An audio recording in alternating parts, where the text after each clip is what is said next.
ပြည်တွင်းနဲ့နိုင်ငံတကာသတင်းတွေကိုတင်ဆက်ပေးသွားတော့မှာဖြစ်ပါတယ်။ချင်းပြည်နယ်တောင်ပိုင်းမှာအကြမ်းဖက်စစ်ကောင်စီတပ်ဖွဲ့ဝင်တွေထိနာပြီးရုပ်အလောင်းတွေကိုလမ်းဘေးမှာစွန့်ပစ်သွားတဲ့တဲ့မြန်မာနိုင်ငံဟာကမ္ဘာအကြီးဆုံးမူရစ်ဆေးဝါးထုတ်လုပ်တဲ့နိုင်ငံအဖြစ်ကုလသမဂ္ဂကအတည်ပြုလိုက်တဲ့တဲ့နဲ့ပြည်သူတရက်လုံးပါဝင်ဆင်နွှဲခဲ့ကြတဲ့နှင်းစီလှုပ်ရှားမှုသတင်းတွေကိုအဓိကထားတင်ဆက်ပေးသွားမှာဖြစ်ပါတယ်။အကြမ်းဖက်စစ်ကောင်စီတပ်ရဲ့အခြေအနေဟာအလွန်ကိုဆိုးရွားလျက်ရှိပါတယ်။ချင်းပြည်နယ်တောင်ပိုင်းတိုက်ပွဲတွေအတွင်းမှာအသက်ဆုံးရှုံးသွားတဲ့အကြမ်းဖက်စစ်ကောင်စီတပ်ဖွဲ့ဝင်တွေရဲ့ရုပ်အလောင်းတွေကိ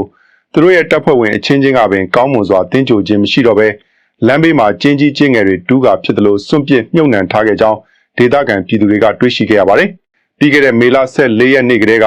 ပခုတ်ကူမြို့နယ်ကမ္မမြို့ဘက်ကနေထွက်ခွာလာပြီးချင်းပြည်နယ်တောင်ပိုင်းကိုထိုးစစ်ဆင်ဖို့ကြိုးစားလာတဲ့အကြမ်းဖက်စစ်ကောင်စီစစ်ကြောင်းတွေကိုစောမြို့နယ်ကံပက်လက်မြို့နယ်နဲ့မင်းတပ်မြို့နယ်တွေအတွင်းမှာတော်လှန်ရေးပူးပေါင်းတပ်ဖွဲ့ဒီတိုက်ပွဲတွေအတွင်းမှာအကြမ်းဖက်စစ်ကောင်စီဘက်ကအလွန်မင်းအထိနာခဲ့ပြီးမြေပြင်မှာကြံရစ်ခဲ့တဲ့ရုပ်အလောင်းတွေကိုဒေသခံတွေကတွားရင်လာရင်တွေ့ရှိခဲ့ကြတာဖြစ်ပါတယ်။အကြမ်းဖက်စစ်ကောင်စီတပ်ဟာစုတ်ခွာရလမ်းကြောင်းတစ်လျှောက်မှာမြေမြုပ်မိုင်းတွေအများပြားထောင်ထားခဲ့တဲ့အတွက်ဒေသခံတွေအနေနဲ့အဆိုပါရုပ်အလောင်းတွေကိုတေချာစွာရှင်းလင်းနိုင်ခြင်းမရှိသေးပါဘူး။စောမြို့နယ်အတွင်းမှာလမ်းဘေးတစ်လျှောက်စွန့်ပစ်မြုပ်နှံထားတဲ့ရုပ်အလောင်းအများပြားကိုတွေ့ရှိရပြီးမင်းတပ်နဲ့ကံပက်လက်ဘက်တွေမှာလည်းဒီထက်မကပုံမများပြားနိုင်ကြောင်းဒေသခံတွေကခန့်မှန်းထားကြပါတယ်။မြေပြင်တိုက်ပွဲတွေမှာအကြီးအကျယ်အရေးနိမ့်လာတဲ့အကြမ်းဖက်စစ်ကောင်စီဟာမင်းတပ်မြို့နယ်နဲ့ကံပက်လက်မြို့နယ်တွေကိုဝိုင်တွဲလေယာဉ်တွေဂျက်ဖိုက်တာတွေအသုံးပြုပြီးနေ့စဉ်ရက်ဆက်ပြင်းထန်တဲ့လေကြောင်းတိုက်ခိုက်မှုတွေပြုလုပ်လာပါတယ်။ဇွန်လ22ရက်နေ့ညပိုင်းကစတင်ပြီးနေပြည်တော်အေလာလေတပ်ကနေတက်လာတဲ့ဂျက်ဖိုက်တာ2စီးဟာမင်းတပ်မြို့နယ်တနေရာတဲ့ကိုပင်16ကြိမ်တိုင်လာရောက်ကဖောက်ခွဲရေးလက်နက်ကြီးအလုံးရေ60ခန်းထိအစမတန်ကျဲချတိုက်ခိုက်ခဲ့ပါတယ်။တိုက်ပွဲတွေအတွင်းပြင်းထန်စွာဒဏ်ရာရရှိသွားတဲ့အကြမ်းဖက်စစ်ကောင်စီတပ်ဖွဲ့ဝင်တွေကိုတော့စောမြို့နယ်ကြောက်ထုလေရင်ကွင်းကနေတဆင့်ဝိုင်တွဲလေရင်တွေနဲ့မိထီလာစစ်ဆေးရုံကိုအကြိမ်ကြိမ်တည်ဆောင်နေရပါတယ်။ဇွန်လ9ရက်17ရက်13ရက်နဲ့16ရက်နေ့တွေမှာလူနာတင်လေရင်တွေဆက်တိုက်ပြေးဆွဲခဲ့ရပါတယ်။မိထီလာစစ်ဆေးရုံမှာဆိုရင်လည်းဒဏ်ရာရအကြမ်းဖက်စစ်ကောင်စီတပ်ဖွဲ့ဝင်တွေအလွန်မင်းများပြားနေတဲ့အတွက်စေဝါကုသမှုအလုံးလောက်မပေးနိုင်တော့ဘဲဆေးရုံပေါ်မှာတင်အသက်ဆုံးရှုံးမှုတွေဇက်တိုက်ဖြစ်ပေါ်နေပါတယ်။အသက်ဆုံးရှုံးသွားသူအရေအတွက်အလွန်များပြားလွန်းတာကြောင့်ရုပ်အလောင်းတွေကိုအစုလိုက်အပြုံလိုက်မီးရှို့ရှင်းလင်းနေရတယ်လို့တပ်တွင်းသတင်းရင်းမြစ်တွေကဖော်ထုတ်ပြောဆိုထားပါတယ်။လက်ရှိအချိန်ထိစောမင်းတပ်နဲ့ကံပက်လက်ဒေသတွေမှာစစ်ရေးအခြေအနေဆက်လက်တင်းမာနေဆဲဖြစ်တာကြောင့်မိဘပြည်သူများအနေနဲ့ဘေးကင်းလုံခြုံရေးအတွက်အထူးသတိပြုနေထိုင်ကြဖို့နဲ့သက်ဆိုင်ရာကာကွယ်ရေးအဖွဲ့တွေရဲ့လမ်းညွှန်ချက်တွေကိုလိုက်နာကြဖို့တိုက်တွန်းနှိုးဆော်ထားပါတယ်။နိုင်ငံတကာမျက်နှာစာမှာကြည့်မယ်ဆိုရင်လည်းအကြမ်းဖက်စစ်ကောင်စီရဲ့လုပ်ရက်တွေကိုကုလသမဂ္ဂကပြင်းပြင်းထန်ထန်ထောက်ပြဝေဖန်လိုက်ပါတယ်။အကြမ်းဖက်စစ်ကောင်စီကျင်းပဖို့ကြိုးစားနေတဲ့အတူရောင်ရွေးကောက်ပွဲဟာပြည်သူလူထုကိုအကြောက်တရားသွင်းပြီးချင်းချောက်မှုတွေမလုံးပေးမှုတွေနဲ့အဓမ္မစေခိုင်းမှုတွေအပေါ်မှာသာအခြေခံထားတာဖြစ်ကြောင်းကုလသမဂ္ဂလူ့ခွင့်ရေးဆိုင်ရာမဟာမင်းကြီးဘော်ကာတက်စ်ကအစီရင်ခံစာထုတ်ပြန်အတည်ပြုလိုက်ပါတယ်။ကုလသမဂ္ဂရဲ့စုံစမ်းလေ့လာချက်တွေအရမြန်မာပြည်သူတွေဟ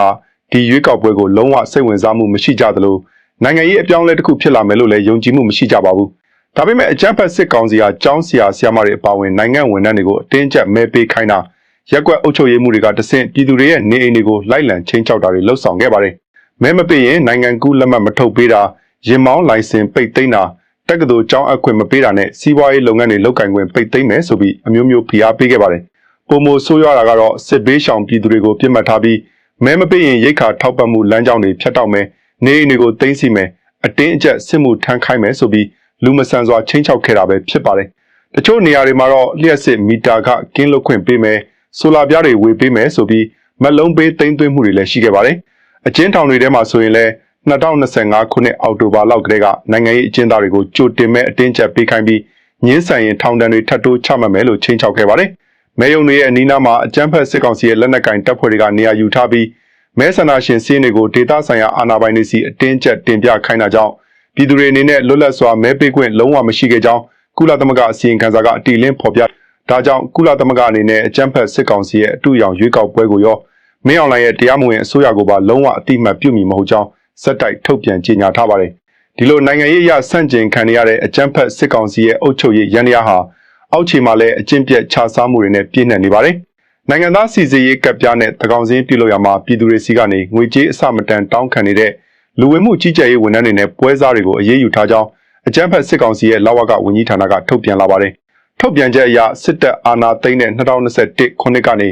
2026ခုနှစ်အတွင်းအရာထမ်း30ဦးအမှုထမ်း48ဦးနဲ့ပွဲစား102ဦးစုစုပေါင်း189ဦးကိုအရေးယူထားတယ်လို့ဆိုပါတယ်။ ဒါပေမဲ့အဆိုပါလဝကဝန်ထမ်းတွေကိုဘလို့ဥပဒေပုံမှန်တွေနဲ့အရေးယူထားတယ်ဆိုတာကိုတော့ပွင့်လင်းမြင်သာစွာဖော်ပြထားခြင်းမရှိပါဘူး။မြေပြင်မှာတော့ပြည်သူတွေဟာမှတ်ပုံတင်တစ်ခုရရှိဖို့အတွက်ပွဲစားတွေကတဆင့်ငွေကျပ်သိန်းနဲ့ချီပြီးပေးဆောင်နေရဆဲဖြစ်ပါတယ်။လဝကရုံးတွေမှာကင်မရာနဲ့ဖုန်းအသုံးပြုခွင့်တင်းကျပ်စွာပိတ်ပင်ထားတဲ့အတွက်ပြည်သူတွေအနေနဲ့ငွေကြေးတောင်းခံရမှုတွေကိုတက်တည်ထောက်ထားနဲ့တိုင်ကြားဖို့အလွန်ခက်ခဲနေပါတယ်။ဒီကိစ္စကိုအကြမ်းဖက်စစ်ကောင်စီရဲ့အမျိုးသားလွှတ်တော်အစည်းအဝေးမှာရှမ်းပြည်နယ်ကိုယ်စားလှယ်တွေကမေးခွန်းထုတ်ခဲ့ရမှာလဝကဝန်ကြီးကငွေကြေးကောက်ခံမှုမရှိကြောင်းပြောင်းကြကြညှင်းဆိုခဲ့ပေမဲ့လက်တွေ့ပြည်သူ့ဘဝတွေမှာတော့အုပ်ချုပ်ရေးရန်တရားယူရင်းမှုကြောင့်ငွေကြေးအမြောက်များဆုံးရှုံးနေရဆဲဖြစ်ပါတယ်။အုပ်ချုပ်ရေးရန်တရားပြက်ကျနေမှုနဲ့အတူအကြမ်းဖက်စစ်ကောင်စီလက်အောက်ကမြန်မာနိုင်ငံဟာကမ္ဘာအကြီးဆုံးစိတ်ကြွမှုရေးစေဝါထုတ်လုပ်ရာနိုင်ငံအဖြစ်ရောက်ရှိသွားပြီလို့ကုလသမဂ္ဂမှုရေးစေဝါနဲ့ပြည်မှုဆိုင်ရာရုံးကအတည်ပြုထုတ်ပြန်လိုက်ပါတယ်။နိုင်ငံတွင်းမှာဖြစ်ပွားနေတဲ့ပြည်ပခါတွေကိုအခွင့်ကောင်းယူပြီးနိုင်ငံဖြတ်ကျော်ရာဇဝတ်ကိုင်းတွေဟာရှမ်းပြည်နယ်အတွင်းမှာအခြေစိုက်ကမှုရေးစေဝါထုတ်လုပ်မှုကိုအရှိန်အဟုန်နဲ့တိုးမြင့်လှုပ်ဆောင်နေကြကုလသမဂ္ဂရဲ့နောက်ဆုံးအစီရင်ခံစာအရမြန်မာနိုင်ငံဟာဒေတာရင်းရာဇဝတ်မှုတွေရဲ့အဓိကဗဟိုချက်မှကြီးဖြစ်လာနေပါတယ်။အထူးသဖြင့်ရှမ်းပြည်နယ်မြောက်ပိုင်းဟာမက်သ်ဖက်နမင်းထုတ်လုပ်မှုရဲ့ပင်မအရင်းမြစ်ဖြစ်လာပြီးဥပဒေစိုးမိုးမှုကင်းမဲ့နေတဲ့အဆိုပါဒေတာတွေမှာရာဇဝတ်ကိုင်းတွေကလွတ်လပ်စွာကြီးစိုးနေကြပါတယ်။ပြီးခဲ့တဲ့လပိုင်းတွေကမှုရေးစေဝါချက်လုပ်တဲ့စက်ယုံ16ယုံကိုဖမ်းဆီးရမိခဲ့တယ်လို့ဆိုပေမဲ့ဒါဟာအမှန်တကယ်ထုတ်လုပ်နေတဲ့ပမာဏနဲ့ရှင်ရင်သမုတ်တရားတွေကရေတစက်မျှတာဖြစ်တယ်လို့ကျွမ်းကျင်သူတွေကထောက်ပြကြပါတယ်။ပုံမအန်ရကြီးတဲ့ချက်ကတော့မှုရေးစေဝါထုတ်လုပ်မှုလုပ်ငန်းတွေဟာအွန်လိုင်းငွေလိမ်လည်မှုစကမ်လုပ်ငန်းတွေငွေကြေးခွာချမှုလုပ်ငန်းတွေနဲ့စနစ်တကျပူးပေါင်းချိတ်ဆက်လှုပ်ဆောင်လာတာပဲဖြစ်ပါတယ်။မှုရေးစေဝါစက်ရုံတွေရဲ့အနီးနားမှာစကမ်စခန်းတွေတွဲလျက်ရှိနေပြီး Starlink အင်တာနက်ဆက်တွေအသုံးပြုကနိုင်ငံတကာကိုဒုက္ခပေးနေကြပါတယ်။မှုရေးစေဝါအထွက်နှုန်းအလွန်များပြားလွန်းတဲ့အတွက်ဈေးကွက်အတွင်းမှာစိတ်ကြွဆေးပြား1 gram ရဲ့ဈေးနှုန်းဟာ2024ခုနှစ်က$6ရှိရာကနေ2025ခုနှစ်မှာ$9.5အထိထပ်မံကျဆင်းသွားခဲ့ပါတယ်။ဒီမှုရေးစေဝါတွေဟာအိန္ဒိချင်းနိုင်ငံတွေကိုသာမကဂျပန်နဲ့တောင်ကိုရီးယားနိုင်ငံတွေအထိပါလေကြောင်းနဲ့ရေကြောင်းကနေတဆင့်အကြီးကျယ်စိတ်ဝင်ပြန့်နှံ့နေပါတယ်။ဒီလိုမှုရေးစေဝါပြဿနာတွေဟာနယ်စပ်ဒေသတွေမှာသာမကပြည်မအထိပါရိုက်ခတ်လာနေပါတယ်။ကိုးတိုင်းနောက်ချမ်းပြည်မြို့ပေါ်က KTV တွေမှာဆိုရင်စိတ်ကြွမှုရေးစေဝါမျိုးစုံကိုပေါ်ပေါ်တင်တင်ရောင်းချသုံးစွဲနေကြပြီးအသက်မပြည့်သေးတဲ့မိန်းကလေးငယ်တွေကိုပါမှုရေးစေးတည်ဆောင်သူတွေဖြစ်အသုံးချလာကြပါတယ်။ဒေသခံအာဏာပိုင်တွေနဲ့အကြမ်းဖက်စစ်ကောင်စီရဲ့ရဲတပ်ဖွဲ့ဝင်တွေဟာလငွေယူထားကြတဲ့အတွက်ဖမ်းဆီးအရေးယူမှုလုံးဝမရှိဘဲဟန်ပြတာလှုပ်ဆောင်နေကြပါတယ်။ရန်ကုန်ကနေပြည်မြို့ကိုမှုရေးစေဝါတည်ဆောင်ရမှာစစ်ဆေးရေးဂိတ်တွေကအမျိုးသမီးတွေကိုတေချာစစ်ဆေးလေမရှိတာကိုအခွင့်ကောင်းယူပြီ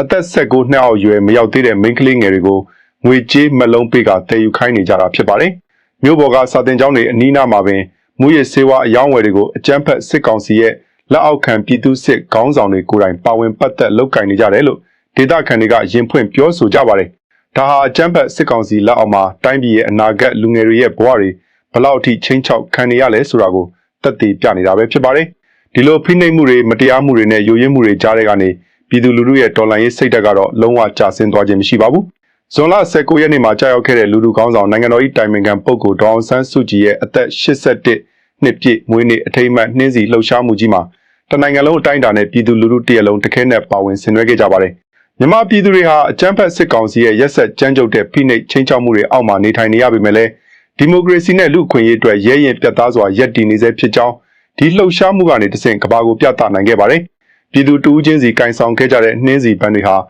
အကြမ်းဖက်စစ်ကောင်စီရဲ့နှလုံးအိမ်ကိုထိမှန်စေတဲ့အစွမ်းထက်ဆုံးလူထုလက်နက်တွေပဲဖြစ်ပါတယ်။အကြမ်းဖက်စစ်ကောင်စီဟာပြည်သူတွေရဲ့ငြိမ်းချမ်းစွာဖော်ထုတ်ပြသမှုကိုအလွန်မင်းကြောက်ရွံ့တုန်လှုပ်နေပြီးရန်ကုန်မန္တလေးမုံရွာအစရှိတဲ့မြို့ကြီးတွေမှာပန်းရောင်းသူတွေပန်းဝယ်သူတွေနဲ့လမ်းသွားလမ်းလာပြည်သူတွေကိုအကြောင်းမဲ့အတင်းကျပ်ဖမ်းဆီးတာတွေရိုက်နှက်နှိပ်စက်တာတွေကိုလူမဆန်စွာပြုလုပ်ခဲ့ပါတယ်။ဒါဟာသူတို့ရဲ့စစ်အာဏာရှင်စနစ်ဘလောက်အထိရင်းရိုင်ကြရှုံးနေပြီလဲဆိုတာကိုမိမောင်းထိုးပြနေတာပဲဖြစ်ပါတယ်။နှင်းစီလှုပ်ရှားမှုကနေတဆင့်ပြည်သူလူထုကဒေါအောင်ဆန်းစုကြည်အပါအဝင်နိုင်ငံရေးအကျဉ်းသားအလုံးကိုချက်ချင်းလွှတ်ပေးရန်မတရားတဲ့စစ်မှုထမ်းဥပဒေကိုအမြန်ဆုံးဖျက်သိမ်းရန်နဲ့နိုင်ငံတော်သမ္မတကြီးဦးဝင်းမြင့်ဦးဆောင်တဲ့အစိုးရကိုသာတရားဝင်အစိုးရအဖြစ်အတိအမှတ်ပြုကြောင်းတခဲနဲ့ဆန္ဒထုတ်ဖော်ခဲ့ကြပါတယ်။မြေပြင်မှာတော့အကြမ်းဖက်စစ်ကောင်စီရဲ့အုပ်ချုပ်ရေးရန်ရာကိုတော်လှန်ရေးအင်အားစုတွေကဆက်တိုက်ခိုက်ဖြိုခွင်းလျက်ရှိပါတယ်။မကွေးတိုင်း6မြို့နယ်အတွင်းမှာအကြမ်းဖက်စစ်ကောင်စီအတွက်အတင်းကျပ်စစ်မှုထမ်းစုဆောင်းပေးနေပြီ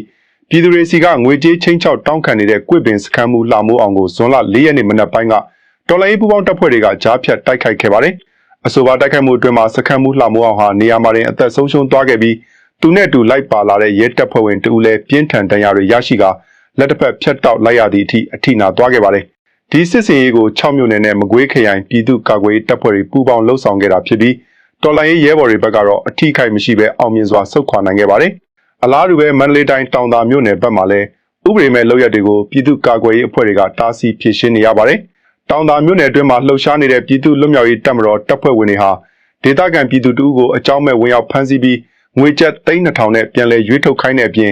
ကားဆိုင်ကယ်နဲ့အခြားတန်ဖိုးရှိပစ္စည်းတွေကိုပါသိမ်းဆည်းသွားခဲ့ပါတယ်ဒီဖြစ်စဉ်ကိုမြင်းကြံခရိုင်ပြည်သူ့ကာကွယ်ရေးအဖွဲ့ကဝင်ရောက်ညှိနှိုင်းဖြေရှင်းခဲ့ရပြီးဖမ်းဆီးခံရသူကိုပြန်လည်ကယ်တင်နိုင်ခဲ့ပေမဲ့ပြည်သူ့လွတ်မြောက်ရေးတပ်မတော်တပ်ဖွဲ့ဝင်တွေစုခွာသွားတဲ့စခန်းမှာထောင်ထားခဲ့တဲ့မိုင်းတွေကြောင့်ကာကွယ်ရေးရဲဘော်တို့အသက်ပေးဆက်ခဲ့ရကအများအပြားထိခိုက်ဒဏ်ရာရရှိခဲ့ပါတယ်အမျိုးသားညီညွတ်ရေးအစိုးရရဲ့ကာကွယ်ရေးဝန်ကြီးဌာနအနေနဲ့ပြည်သူလူထုအပေါ်အနိုင်ကျင့်ပိုးကြတဲ့မြစ်သည့်လက်နက်ကိုင်အဖွဲ့အစည်းရဲ့လုပ်ရက်ကိုမဆို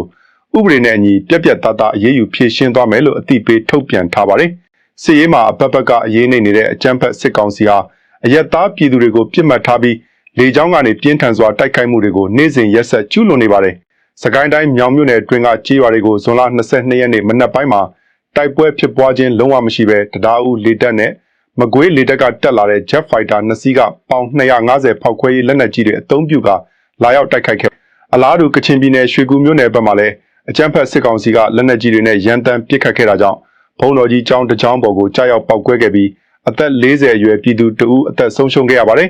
နိုင်ငံတကာသတင်းများအနေဖြင့်ထိုင်းနိုင်ငံချွန်ဘူရီခရိုင်ကရွှေဆိုင်တစ်ဆိုင်မှာရွှေတုရွှေစစ်လဲလှယ်လိမ်လည်ဖို့စ조사ခဲ့တဲ့အသက်34နှစ်အရွယ်မြန်မာအမျိုးသမီးတဦးကိုထိုင်းရဲတပ်ဖွဲ့ကဖမ်းဆီးလိုက်ပါတယ်အဆိုပါမျိုးသမီးဟာ9.5 ဂရမ်အလေးချိန်ရှိတဲ့ရွှေဆွဲကြိုးကိုဝယ်ယူဟန်ဆောင်က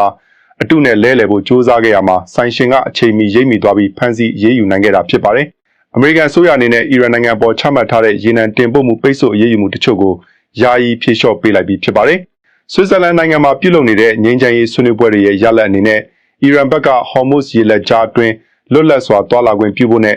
အပြည်ပြည်ဆိုင်ရာအမှုမြူစွမ်းအင်အေဂျင်စီကိုဝင်ရောက်စစ်ဆေးခွင့်ပြုဖို့သဘောတူခဲ့တဲ့အတွက်အခုလိုရက်ပေါင်း60ကြာကင်းလွတ်ခွင့်လိုင်စင်ကိုထုတ်ပေးလိုက်တာဖြစ်ပါတယ်။ဒီသတင်းကြောင့်ကမ္ဘာရေနံဈေးနှုန်းတွေပြန်လည်ကျဆင်းသွားခဲ့ပါတယ်။ဥရောပတိုက်ကဟန်ဂေရီနိုင်ငံမှာတော့နိုင်ငံရေးအပြောင်းအလဲတွေအကြီးအကျယ်ဖြစ်ပေါ်နေပါတယ်။ဝန်ကြီးချုပ်တစ်ပီတာမက်ဂျာဟာရခိုင်ဝန်ကြီးချုပ်ဟောင်းဗစ်တာအော်ဘန်ရဲ့16နှစ်ကြာအုပ်ချုပ်ရေးစနစ်ကိုအဆုံးသတ်ဖို့အခြေခံဥပဒေသစ်ရေးဆွဲခြင်းနဲ့အာဂတိလိုက်စားမှုတိုက်ဖျက်ရေးလုပ်ငန်းတွေကိုအရှိန်အဟုန်မြင့်လှုပ်ဆောင်နေပါတယ်။အထူးသဖြင့်ဝန်ကြီးချုပ်တပ်တန်းကိုအများဆုံး10နှစ်သာကန့်သတ်မဲ့ဥပဒေကိုပြဋ္ဌာန်းဖို့ကြိုးစားနေပြီးဥရောပသမဂ္ဂကဆိုင်းငံ့ထားတဲ့ရန်ပုံငွေယူရို164ဘီလီယံကိုပြန်လည်ရရှိအောင်ကြိုးပမ်းနေပါတယ်။ဩစတြေးလျနိုင်ငံမှာတော့တမိုင်းတစ်လျှောက်ပထမဆုံးအကြိမ်ဖြစ်တိုက်ကြီးပေါ်မှာ H5N1 ကြက်ငှက်တုပ်ကွေးဗိုင်းရပ်စ်ကူးစက်ခံထားရတဲ့ရွှေပြောင်းငှက်တစ်ကောင်ကိုအနောက်ဩစတြေးလျပြည်နယ်မှာတွေ့ရှိခဲ့ရပါတယ်။ဒီဗိုင်းရပ်စ်ဟာကမ္ဘာတိုက်ကြီးအလုံးကိုပြန့်နှံ့ရောက်ရှိသွားပြီဖြစ်ပြီးဩစတြေးလျအာဏာပိုင်တွေအနေနဲ့မွေးမြူရေးလုပ်ငန်းတွေစီကူးစက်မှုမရှိအောင်အထူးကြပ်မတ်စောင့်ကြည့်နေပါတယ်။အာဖရိကတိုက်ကွန်ဂိုဒီမိုကရက်တစ်သမ္မတနိုင်ငံအရှေ့ပိုင်းမှာတော့အီဘိုလာဗိုင်းရပ်စ်ကူးစက်မှုဟာအလွန်ဆိုးရွားနေပြီးလက်ရှိအချိန်ထိအတည်ပြုလူနာ1003ဦးရှိလာကအသက်ဆုံးရှုံးသူ254ဦးထိမြင့်တက်လာခဲ့ပါတယ်။ဒေသတွင်းမှာလက်နက်ကိုင်တပုံတွေရဲ့တိုက်ခိုက်မှုတွေရှိနေတာကြောင့်ယောဂါကူးစက်ခံရသူတွေနဲ့ထိတွေ့ခဲ့သူလူပေါင်း3000ကျော်ကိုလိုက်လံရှာဖွေဖို့ကျန်းမာရေးဝန်ထမ်းတွေအတွက်အလွန်အခက်အခဲဖြစ်နေရပါတယ်။အိန္ဒိယနိုင်ငံမြောက်ပိုင်းလက်နောက်မြို့မှာတော့ကောလိပ်ကျောင်းသားတွေနေထိုင်တဲ့6ထပ်အဆောက်အုံတစ်ခုမှာမီးလောင်ကျွမ်းမှုဖြစ်ပွားခဲ့တာကြောင့်ကျောင်းသားအများစုအပါအဝင်လူ15ဦးခန့်အသက်ဆုံးရှုံးခဲ့ရပါတယ်။ကယ်ဆယ်ရေးသမားတွေအနေနဲ့ထူထပ်တဲ့မိခိုးငွေတွေကြားထဲကနေနိုင်ရန်တွေကိုဖောက်ထွင်းပြီးပိတ်မိနေသူတွေကိုခက်ခက်ခဲခဲကယ်ထုတ်ခဲ့ရပါတယ်။ဟုတ်ကဲ့အခုတင်ဆက်ပေးခဲ့တာကတော့ဒီကနေ့မနက်ခင်းသတင်းအစီအစဉ်ပဲဖြစ်ပါတယ်။အချိန်ပေးပြီးနားဆင်ကြည့်ရှုပေးခဲ့ကြတဲ့ပရိသတ်ကြီးကိုကျေးဇူးအထူးတင်ရှိပါတယ်။သတင်းမှန်ကန်မှုနဲ့ပြည်သူအသံတွေကိုဆက်လက်တင်ဆက်ပေးသွားမယ်ဆိုတဲ့အတည်ပေးစကားနဲ့အတူသတင်းတင်ဆက်မှုကိုဒီမှာပဲရပ်နားပါရစေခင်ဗျာ။မိဘပြည်သူများကိုစိတ်နှဖျားချမ်းသာပြီးဘေးရန်အန္တရာယ်အပေါင်းကင်းရှင်းကြပါစေ။